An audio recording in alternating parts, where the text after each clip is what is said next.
আপনারা অনেকেই জিজ্ঞেস করে থাকেন আমরা কিভাবে এত কম দামে আখের গুড় দেই। প্রশ্নটা যথেষ্ট যৌক্তিক, কিন্তু আমরা যে কম দামে গুড় দেই এরও যথেষ্ট কারণ আছে।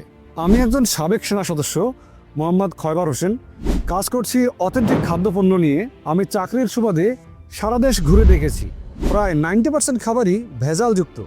এই যে দেখতে পাচ্ছেন আমার পিছনে আখের স্তূপ করে রেখে দিয়েছি, এগুলো লাল মাটির আখ। আমরা কাজ করছি রংপুরের প্রত্যন্ত গ্রাম অঞ্চলে। আমাদের কাছে এত পরিমাণে আখ আছে যে যা আমরা একদিনে গুড় তৈরি করে শেষ করতে পারবো না। তো একটু কমন সেন্স খাটান, আমাদের কাছে যে এত পরিমাণে আখ আছে, কি দরকার আছে ভাই ভেজাল মিক্স করার?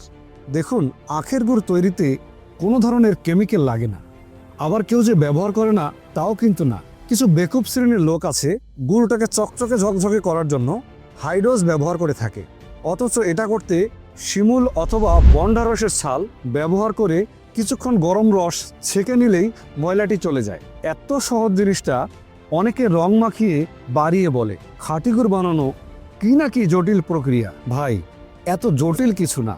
দেখুন, অতি মুনাফা লোভীরা যেটা করে তারা মূলত পচা গুড় অথবা চিনি মিক্স করে। আমাদের আসল আখের গুড় তৈরি করেই শেষ করা যায় না, এই আখ আবার বিভিন্ন সুগার মিলও নিয়ে যায়। আমাদের প্রতিদিন এত পরিমাণে গুড় তৈরি হয় যে আমরা বেশি সেল করলেই আমাদের বেশি লাভ হয়। তাই আমাদের অল্প গুড় বেশি দামে বিক্রি করার দরকার হয় না, আর বুদ্ধিমান লোকের জন্য ইশারাই যথেষ্ট। ও হ্যাঁ, আপনারা যারা ব্যবসায়ী আছেন, এই গুড় নিয়ে ব্যবসা করতে যাচ্ছেন বা নতুন কোনো উদ্যোক্তা আছেন, আপনারা কিন্তু আমাদের কাছ থেকে গুড় নিয়ে বিশালভাবে ব্যবসা করতে পারেন।